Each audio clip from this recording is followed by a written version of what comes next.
بسم اللہ الرحمن الرحیم۔ السلام علیکم ورحمۃ اللہ وبرکاتہ۔ سید شفیق اتاری آپ سب کو خوش آمدید کہتا ہے۔ ناظرین، آج کی کہانی ایک قدآور سانپ اور کمزور بزرگ کی ہے۔ سیدنا مالک بن دینار رحمۃ اللہ تعالی علیہ سے کسی نے ان کی توبہ کا سبب پوچھا تو فرمایا، میں محکمہ پولیس میں سپاہی تھا، گناہوں کا عادی اور پکا شرابی تھا۔ میری ایک ہی بچی تھی، اس سے مجھے بے حد پیار تھا۔ 2 سال کی عمر میں وہ فوت ہو گئی۔ میں غم سے نڈھال ہو گیا۔ اسی سال جب شب برات آئی، میں نے نماز عشاء تک نہ پڑھی، خوب شراب پی اور نشے ہی میں مجھے نیند نے گھیر لیا۔ میں خواب کی دنیا میں پہنچ گیا۔ کیا دیکھتا ہوں کہ محشر برپا ہے، مردے اپنی اپنی قبروں سے اٹھ کر جمع ہو رہے ہیں۔ اتنے میں مجھے اپنے پیچھے سرسراہٹ محسوس ہوئی۔ پیچھے مڑ کر جو دیکھا تو ایک قدآور سانپ منہ کھولے مجھ پر حملہ آور ہونے والا تھا۔ میں گھبرا کر کھڑا ہو گیا۔ سانپ بھی میرے پیچھے پیچھے دوڑنے لگا۔ اتنے میں ایک نورانی چہرے والے کمزور سے بزرگ پر میری نظر پڑی۔ میں نے ان سے مع السلام فریاد کی۔ انہوں نے فرمایا، میں بے حد کمزور ہوں، آپ کی مدد نہیں کر سکتا۔ میں پھر تیزی کے ساتھ بھاگنے لگا۔ دوڑتا دوڑتا میں ایک ٹیلے پر چڑھ گیا۔ ٹیلے کی اس طرف خوفناک آگ شعلہ زن تھی اور کافی لوگ اس میں جل رہے تھے۔ میں اس میں گرنے ہی والا تھا کہ آواز آئی، پیچھے ہٹ جا، تو اس کے لیے نہیں ہے۔ میں نے اپنے آپ کو سنبھالا دیا اور پلٹ کر دوڑنے لگا، اور سانپ بھی پیچھے پیچھے تھا۔ وہی کمزور بزرگ پھر مجھے مل گئے اور رو کر فرمانے لگے، افسوس، میں بہت ہی کمزور ہوں، آپ کی مدد نہیں کر سکتا۔ وہ دیکھیے، سامنے جو گول پہاڑ ہے، وہاں مسلمانوں کی امانتیں ہیں، وہاں تشریف لے جائیے۔ اگر آپ کی بھی وہاں کوئی امانت ہوئی تو انشاءاللہ رہائی کی کوئی صورت نکل آئے گی۔ میں گول پہاڑ پر پہنچا۔ وہاں دریچے بنے ہوئے تھے۔ ان دریچوں پر ریشمی پردے لٹک رہے تھے۔ دروازے سونے کے تھے اور ان میں موتی جڑے ہوئے تھے۔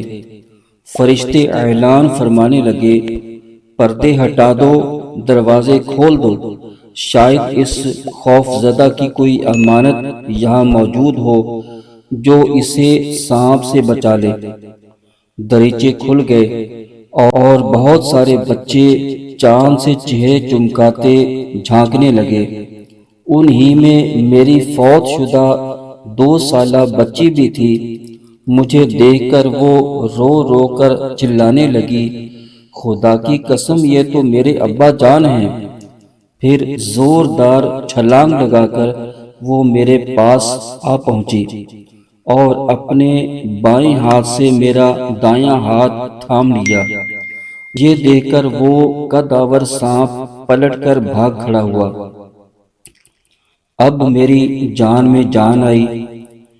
میری بچی میرے گود میں بیٹھ گئی اور سیدھے ہاتھ سے میری داڑھی سہلاتے ہوئے اس نے پارہ 27 سورہ الحدید کی 16ویں آیت کا یہ جز تلاوت کیا، أَلَمْ يَأْنِ لِلَّذِينَ آمَنُوا أَن تَخْشَعَ قُلُوبُهُمْ لِذِكْرِ اللَّهِ وَمَا نَزَلَ مِنَ الْحَقِّ۔ ترجمہ کنز الایمان۔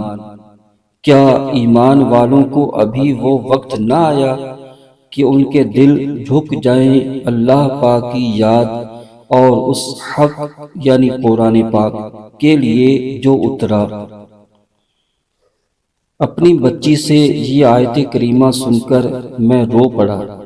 میں نے پوچھا، بیٹی وہ قد آور سانپ کیا بلا تھی؟ کہا، وہ آپ کے برے اعمال تھے جن کو آپ بڑھاتے ہی چلے جا رہے ہیں۔ قد آور سانپ نما بد اعمالیاں آپ کو جہنم میں پہنچانے کے درپے ہیں۔ پوچھا، وہ کمزور بزرگ کون تھے؟ کہا، وہ آپ کی نیکیاں تھیں، چونکہ آپ نیک عمل بہت کم کرتے ہیں لہذا وہ بے حد کمزور ہیں اور آپ کی برائیوں کا مقابلہ کرنے سے قاصر ہیں۔ میں نے پھر پوچھا، تم یہاں پہاڑ پر کیا کرتی ہو؟ کہا، مسلمانوں کے فوت شدہ بچے یہیں مقیم ہو کر قیامت تک کا انتظار کرتے ہیں۔ ہمیں اپنے والدین کا انتظار ہے کہ وہ آئیں تو ہم ان کی شفاعت کریں۔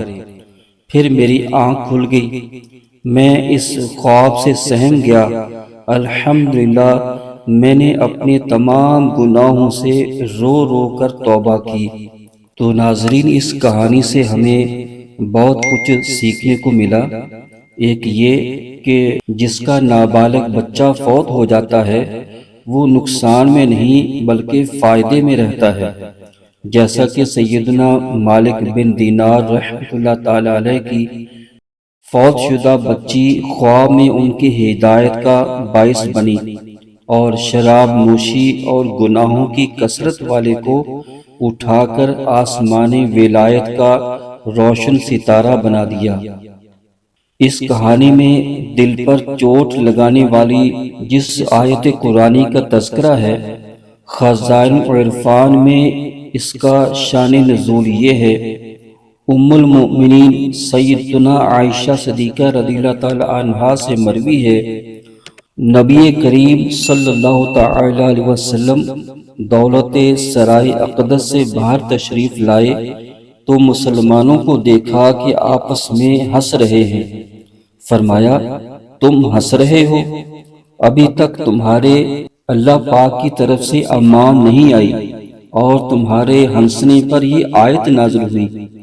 انہوں نے عرض کیا، یا رسول اللہ صلی اللہ تعالی علیہ وسلم، اس ہنسی کا کفارہ کیا ہے؟ فرمایا، اتنا ہی رونا۔ ندامت سے گناہوں کا ازالہ کچھ تو ہو جاتا، ندامت سے گناہوں کا ازالہ کچھ تو ہو جاتا، ہمیں رونا بھی تو آتا نہیں ہائے ندامت سے۔